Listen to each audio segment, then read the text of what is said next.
యెషయా గ్రంథం 9వ అధ్యాయం 6వ వచనం మనమందరము కలిసి చదువుకుందాం. బైబిల్ గ్రంథం కలిగిన వారందరూ నాతో కలిసి ఈ దైవ వాక్యాన్ని చదవండి. ఏలైనా మనకు శిశువు పుట్టెను, మనకు కుమారుడు అనుగ్రహింపబడెను, ఆయన భుజము మీద రాజ్యభారముండును. ఆశ్చర్యకరుడు, ఆలోచనకర్త, బలవంతుడైన దేవుడు, నిత్యుడగు తండ్రి, సమాధానకర్తయకు అధిపతి అని అతనికి పేరు పెట్టబడును. చాలు. ఈ వాక్యము యెషయా ప్రవచనం, ద ప్రొఫెసీ ఆఫ్ ఐజయా. యెషయా క్రీస్తుకు పూర్వము ఇంచుమించు 600 సంవత్సరాలకు ముందు మన ప్రభువైన యేసుక్రీస్తు ఈ లోకాన జన్మిస్తాడు అని ఆయన ప్రవచనం చెప్పాడు.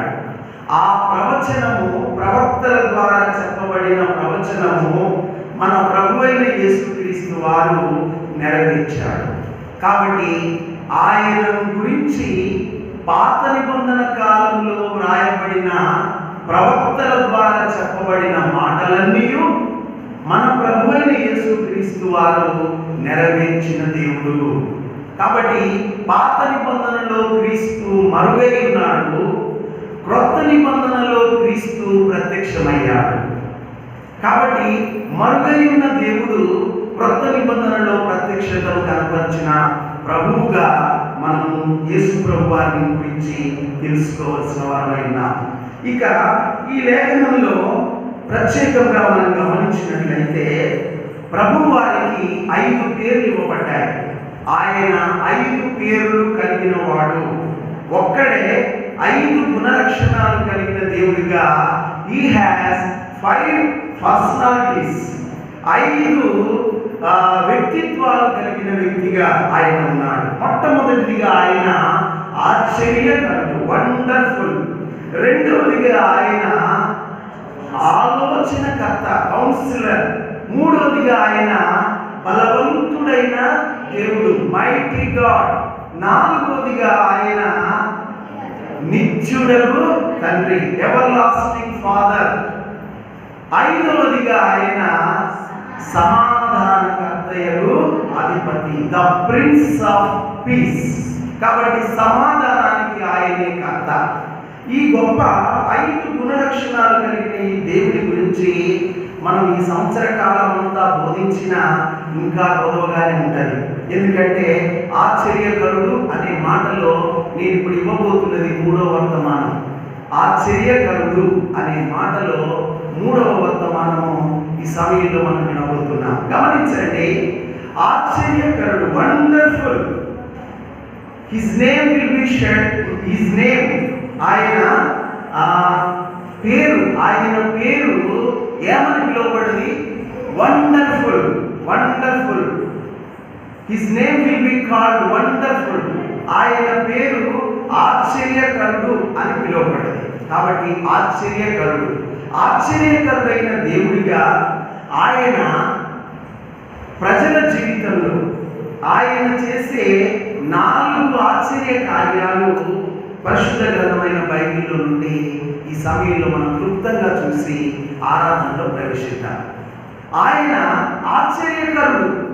ఆశ్చర్యకరుడు గనుకనే ఆయన ఆశ్చర్య కార్యాలు చేస్తాడు.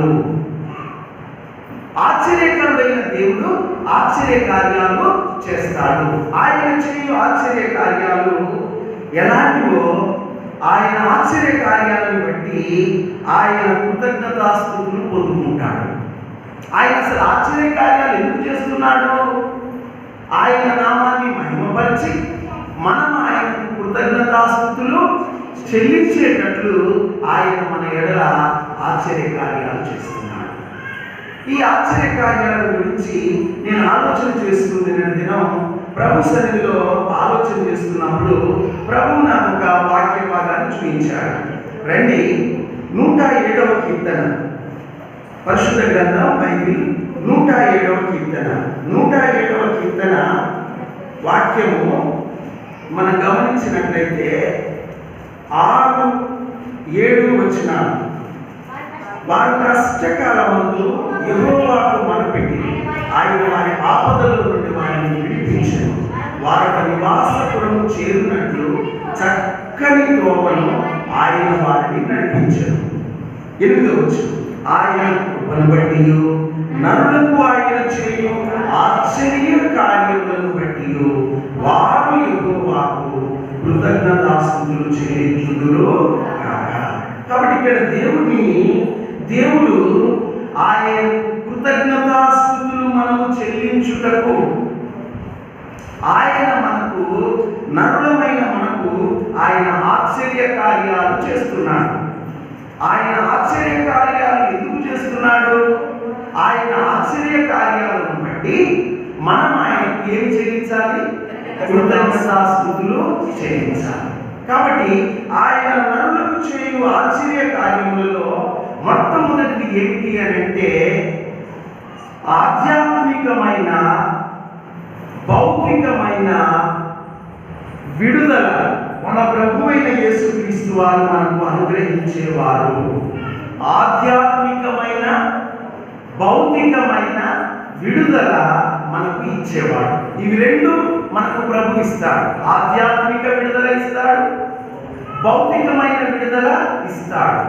ఈ విడుదల ఇచ్చు నిమిత్తమే ఆయన ఆశ్చర్యకార్యం చేస్తాడు. ఎలాంటి పరిస్థితుల్లో 4వ వచనం, 107 వచనం, అరణ్యమందలి ఎడారి త్రోవను తిరుగులాడుచుండిరి, నివాసపురమేమీ వారికి దొరకక పోయెను, ఆకలి దప్పుల చేత వారు ప్రాణం సొమ్మసిల్లెను. ఇది వాళ్ళ స్థితి. వాళ్ళు ఏ స్థితిలో ఉన్నారు? అరణ్యమందలి ఎడారి త్రోవను తిరుగులాడుచున్నారట. అరణ్యమందలి ఎడారి త్రోవను తిరుగులాడుచున్నారు ఇశ్రాయేలు ప్రజలు. అంతేకాదు, నివాసపురమేమీ వారికి దొరకకపోయేను. నివాసం కూడా ఏది లేదు. నివాసపురం కొరకు వెతుకుతున్నారు కానీ నివాసపురం కూడా దొరకలేదు. అంతేనా? ఆకలి దప్పుల చేత ప్రాణము సొమ్మసిల్లిపోతుంది. ఆకలి, దాహము, అరణ్యంలో సొమ్మసిల్లిపోయే పరిస్థితులు వాళ్ళకి ఎదురవుతున్నాయి. ఇలాంటి పరిస్థితుల్లో వారు చేసిన పని ఏంటంటే కష్టకాలమందు యెహోవాకు మొరపెట్టారు. ప్రభువా, నాకు అటు ఇటు తిరుగులాడుచున్నాను, ఆత్మీయంగా నేను అటు ఇటు తిరుగులాడుచున్నాను, నాకు ఒక స్థిరమైన జీవితంలో దేవాన్ని యందు స్థిరపడే తత్వం లేదు. అటు ఇటు ఒకప్పుడు నేను తిరుగులాడుచుంటిని, అటు ఇటు తిరుగులాడుచున్నాను, నాకు ఒక స్థిరమైన ఆలోచన లేదు. అంతేకాదు, అటు ఇటు తిరుగులాడుచు నివాసపురం కొరకు వెతుకుచూ ఉన్నాను. నాకేదైనా ఒక నివాసం దొరికితే బాగుండు అని నివాసపురం కొరకు వెతుకుచూ ఉన్నాను. ఎంత వెతికినా నాకు నివాసపురం దొరకడం లేదు. నేను అటు ఇటు తిరుగుచున్నాను, అరణ్యంలో ఇటు అటు తిరుగుచున్నాను, ఆధారం ఏది కనపడతలేదు. ఇది ఆత్మీయ స్థితి, భౌతికమైన స్థితి కూడా. ఇలాంటి స్థితిలో ఉన్నప్పుడు ప్రభువు దగ్గర వారు మొరపెట్టారట. కష్టకాలమందు యెహోవాకు మొరపెట్టారు. మొరపెట్టిన తర్వాత దేవుడు వారిని విడిపించెను అనే మాట మనం చూస్తాం కదండి.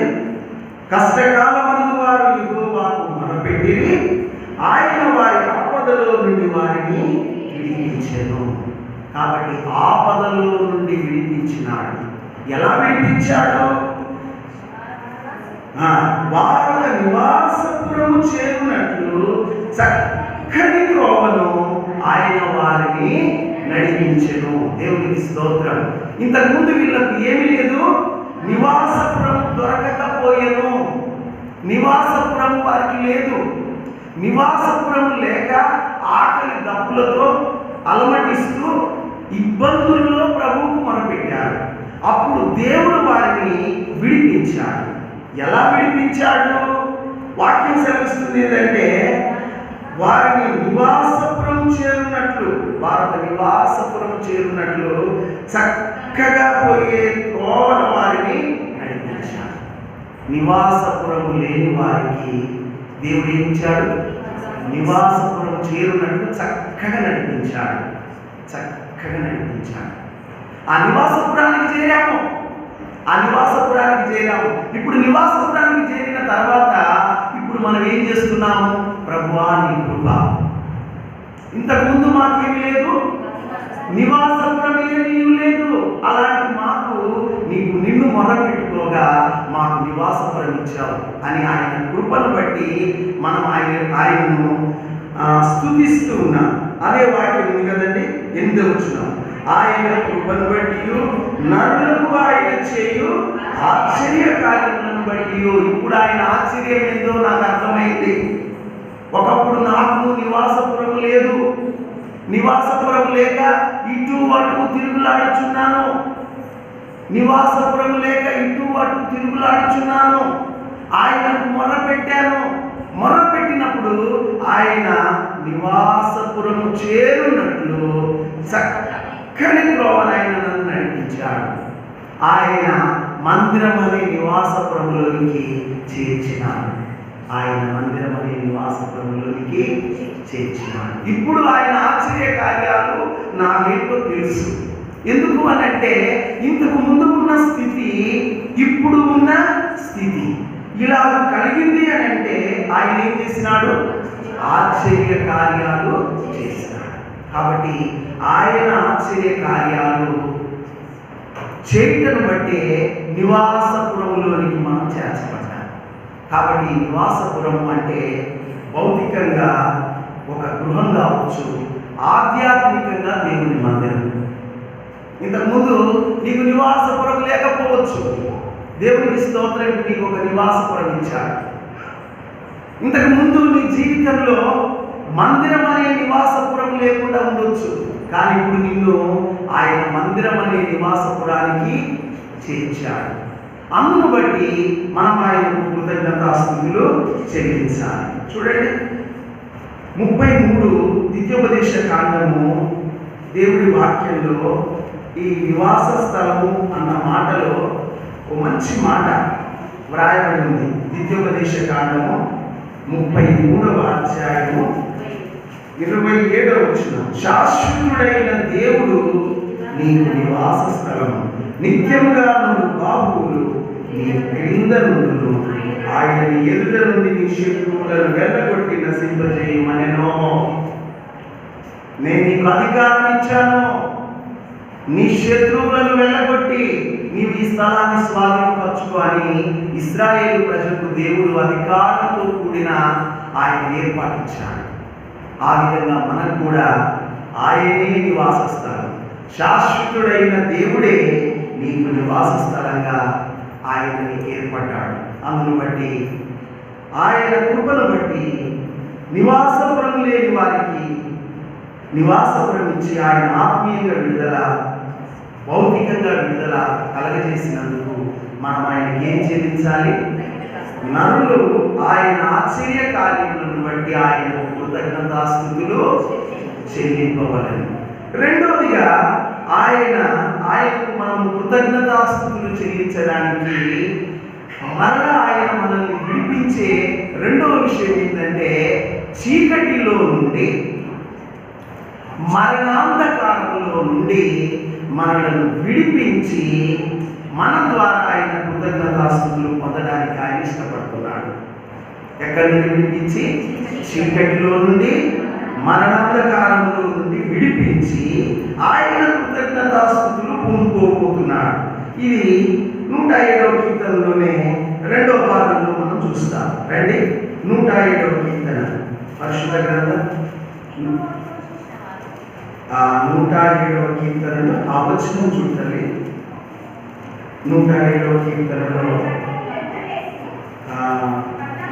14వ వచనం. మరణాంధకారంలో నుండి రప్పించెను. 14వ వచనం. వారి కట్లను తెంపివేసి. ఒకప్పుడు మనకేమున్నాయి? కట్లు ఉన్నాయి. ఇంకా చీకట్లో ఉన్నాం. ఇంకెక్కడున్నా? మరణాంధకారంలో ఉన్నాం. ఒకప్పుడు నువ్వు కట్లతో ఉన్నావు, చీకట్లో ఉన్నావు, మరణాంధకారంలో ఉన్నావు. అక్కడి నుండి నిన్ను రప్పించాడు. మరి ఇంతకీ ఈ కట్టు రావడానికి, చీకట్లో ఉండడానికి, మరణాంధకారంలో ఉండడానికి కారణం ఏంటో తెలుసా? కారణం కూడా ఉంది. కారణం లేకుండా ఏ పరిస్థితి జరగదు. ఏంటిదా కారణము? 10వ వచనం, దేవుని ఆజ్ఞలకు లోబడక మహోన్నతుని తీర్మానమును తృణీకరించినందున. అది ఆ పరిస్థితి రావడానికి గల కారణం. మన జీవితంలో ఒకప్పుడు దేవుని ఆజ్ఞలకు లోబడలే. ఇంకొకటి ఏం చేసినాం? మహోన్నతుని తీర్మానములకు తృణీకరించినాం. దేవుని తీర్మానమును తృణీకరించినాం, మహోన్నతుని తీర్మానాన్ని తృణీకరించినాం, దేవుని ఆజ్ఞలకు లోబడకుండా ఉన్నాం. అందును బట్టి బాధ వచ్చింది, ఇనుప కట్లు వచ్చి సాతాను చేత బంధించబడ్డ వారమై చీకటిలోన మరణాంధకారంలో పడి ఉన్నాం. చీకటిలోన మరణాంధకారంలో పడి ఉన్నాం. కట్లు, అపవాది మనలను కట్లు కట్టాడు, బంధించాడు. ఇలాంటి పరిస్థితుల్లో మళ్ళీ వారు అదే వాక్యం చూడండి 13, కష్టకాలమందు వారు యెహోవాకు మొరపెట్టిరి, ఆయన వారి ఆపదలో నుండి వారిని విడిపించెను. కాబట్టి వారిని కష్టకాలమందు మళ్ళీ వారు దేవునికి మొరపెట్టుకోగా దేవుడు వారిని విడిపించాడు. ఎలా విడిపించాడు? 14, వారి కట్లను తెంపివేసి చీకటిలో నుండి మరణాంధకారంలో నుండి వారిని రక్షించాడు. కాబట్టి ఒకప్పుడు మనం చీకటిలో ఉన్నాం, ఒకప్పుడు ఎక్కడున్నాం? మరణాంధకారంలో ఉన్నాం. అక్కడి నుండి మన కట్లను తెంపివేసినాడు. సాతాను నిన్ను కట్టివేసినాడు. ఆ కట్లను తెంపి నిన్ను విడిపించి చీకట్లో నుండి మరణాంధకారంలో నుండి నిన్ను బయటికి తీసుకొచ్చినాడు, రప్పించినాడు. ఇప్పుడు ఆయన కృప అని మనం ఆయనను కీర్తిస్తున్నాం. నరులకు ఆయన చేసిన ఈ కార్యములను బట్టి, ఈ ఆశ్చర్య కార్యములను బట్టి ఆయన ఏం చెల్లిస్తారట? కృతజ్ఞతాస్తుతులు చెల్లించుదురుగాక. 15వ వచనం. రెండవదిగా ఆయనకు మనం కృతజ్ఞతాస్తుతులు చెల్లించడానికి గల కారణము, ఆయన మనలను చీకటిలో నుండి మరణాంధకారంలో నుండి రక్షించినాడు. ఒక వాక్యం చూద్దాం. పేతురు రాసిన మొదటి పత్రిక 2వ అధ్యాయం 9వ వచనం. పేతురు రాసిన మొదటి పత్రిక 2వ అధ్యాయం 9వ వచనం.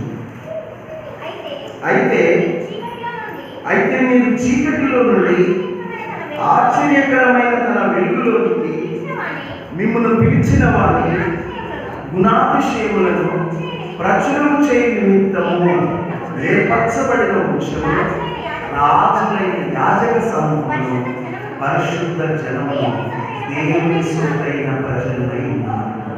కాబట్టి చీకటిలో నుండి ఆశ్చర్యకరమైన తన వెలుగులోనికి మనల్ని పిలిచినాడు.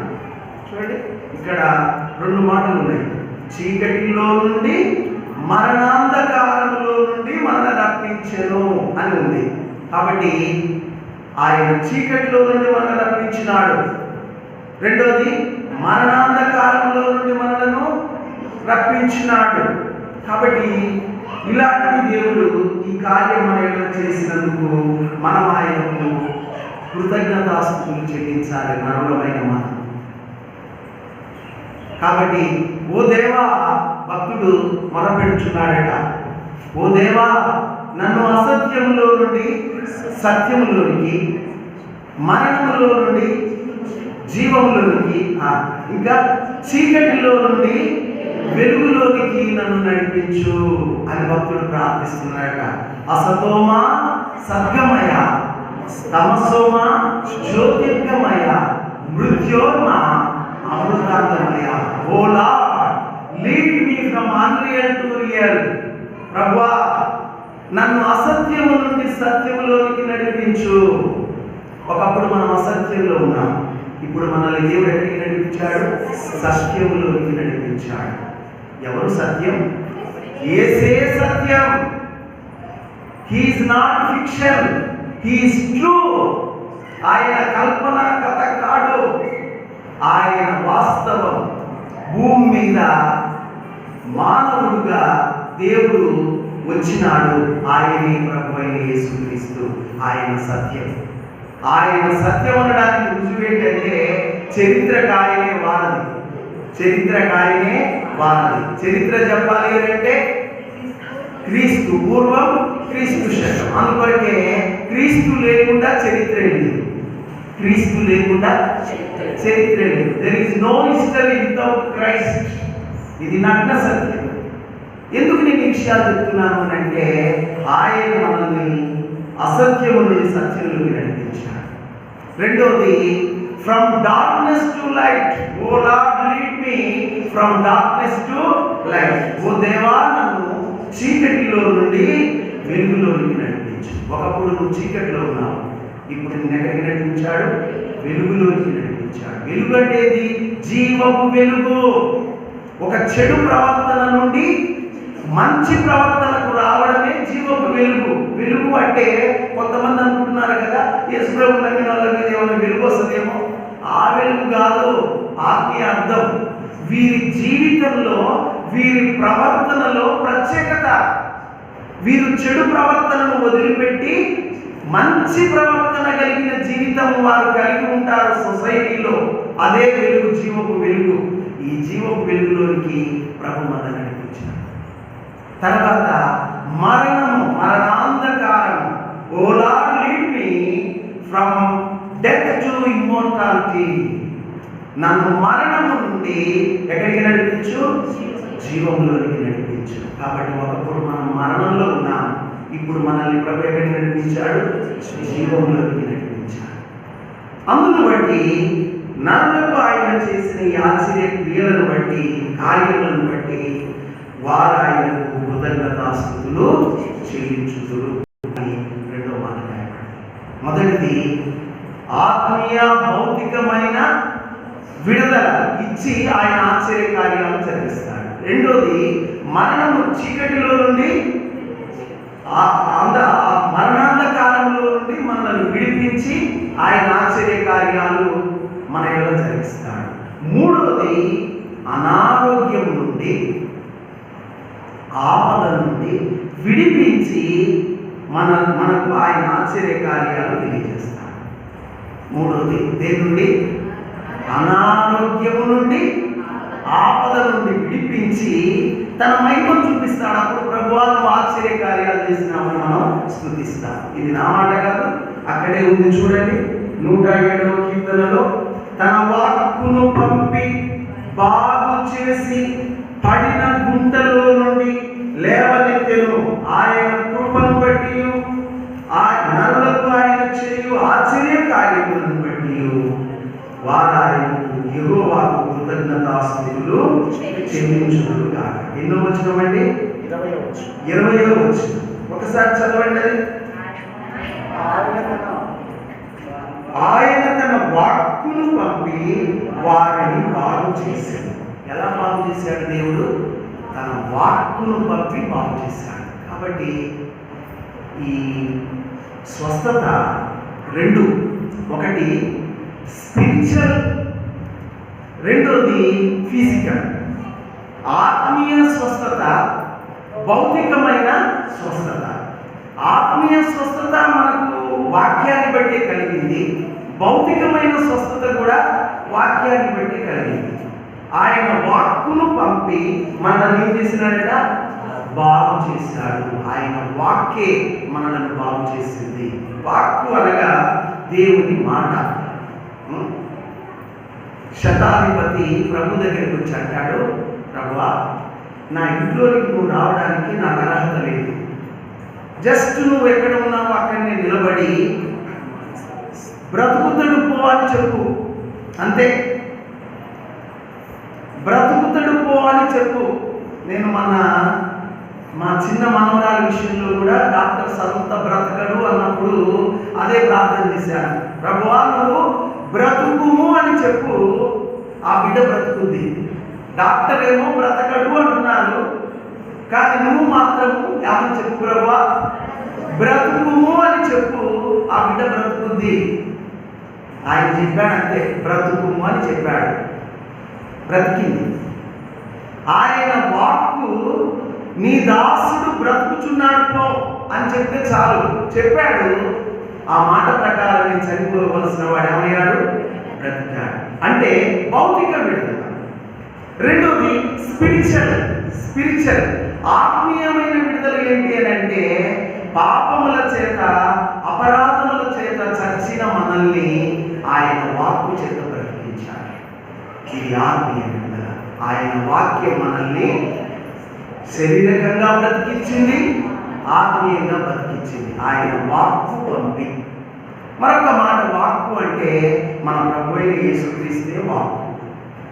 యెహోవా సెలవిచ్చిన వాక్కు ఇదే అని ప్రవక్తలు ప్రకటించిన వాక్యే మన ప్రభు అయిన యేసుక్రీస్తు. దేవునికి స్తోత్రం. ఆయనే దేవుని వాక్యం. దేవుని వాక్యం అన్న పేరు గలవాడు. ఆ వాక్యమే కృపా సత్య సంపూర్ణుడుగా మన మధ్య నివసించినాడు. ఆయన ప్రభు అయిన యేసుక్రీస్తు. ఆయన వాక్కు చేత మనల్ని బాగు చేసి తన మహిమను చూపించాడు. తర్వాత వాక్యం అంటాడు, అదే వాక్యంలో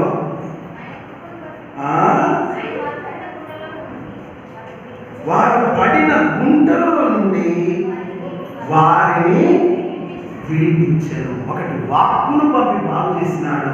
రెండోది ఏ గుంటనట? వారు పడిన గుంటలో నుండి వారిని విడిపించాడు. ఒకప్పుడు గుంటలో పడ్డాము మనం.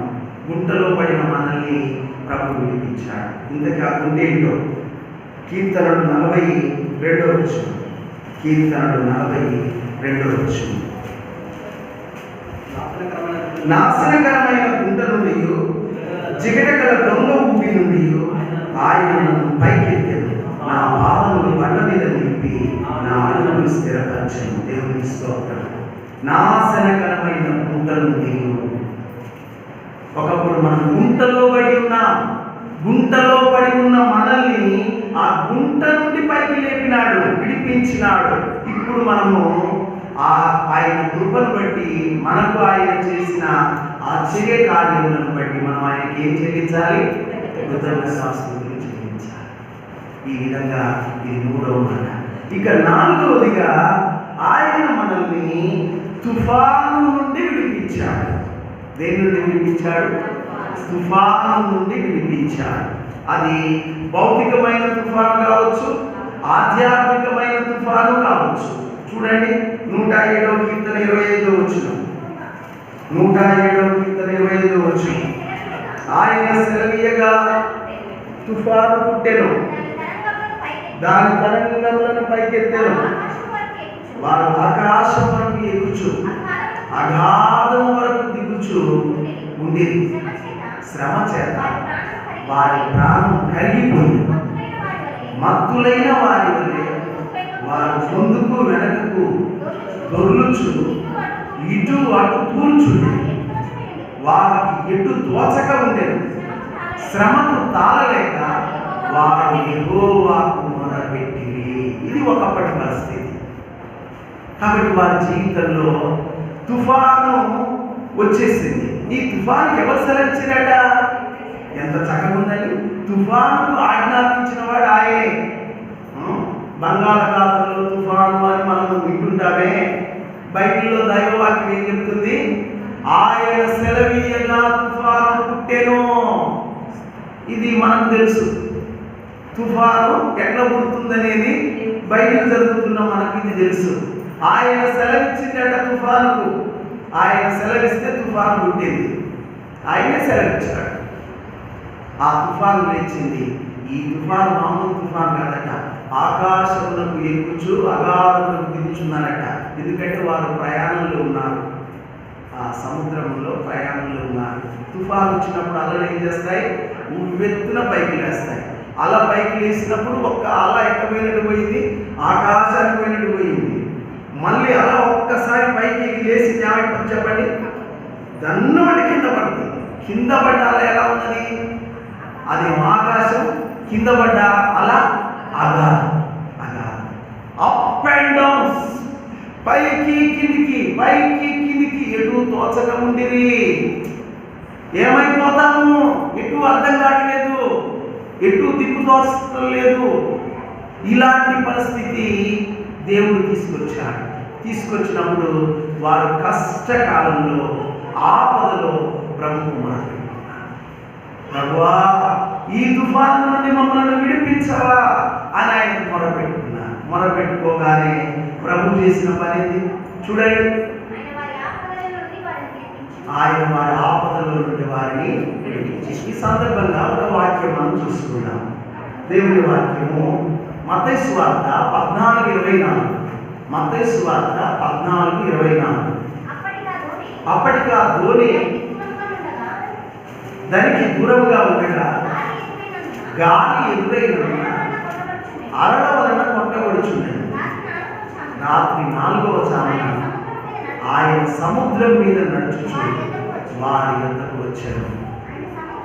ఆయన సముద్రం మీద నడుచుట చూచి శిష్యులు చూచి తొందరపడి భూతమని చెప్పి భయం చేత కేకలు వేసి, వెంటనే యేసు ధైర్యము తెచ్చుకొనుడి, నేనే, భయపడకుడని వారితో చెప్పాడు. చూడండి, ఈ విధంగా ఆ యొక్క కొన్ని పరిస్థితుల్లో భయము తుఫానులో భయం మనల్ని ఆవరిస్తుంది. కానీ తుఫానులో కూడా ప్రభు ఏం చెప్తున్నాడు? భయపడకుడి, నేనే, భయపడకుడి అని చెప్పాడు. ప్రభును దూరం ఎక్కించుకున్నాడు. నమ్మటి తుఫాను ఆగిపోయింది. వారు చేరవలసిన ప్రదేశానికి వాళ్ళు చేరారు. ఆ విధంగా దేవుడు తుఫానును ఆయన రేపినాడు. ఆ తర్వాత ఆయన తుఫానును ఆపివేసినాడు. అదే వాక్యంలో చూడండి, 107వ కీర్తన. ఆయన తుఫానును ఆపివేయగా దాని తరంగములు అణిగిపోయాను. దేవునికి స్తోత్రం.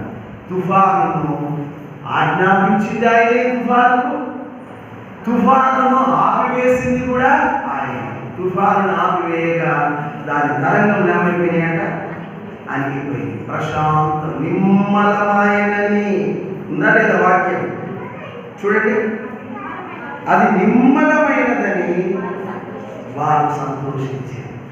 ఇంతకుముందేమో ఆందోళన, ఇప్పుడు వారికి సంతోషం కలిగింది.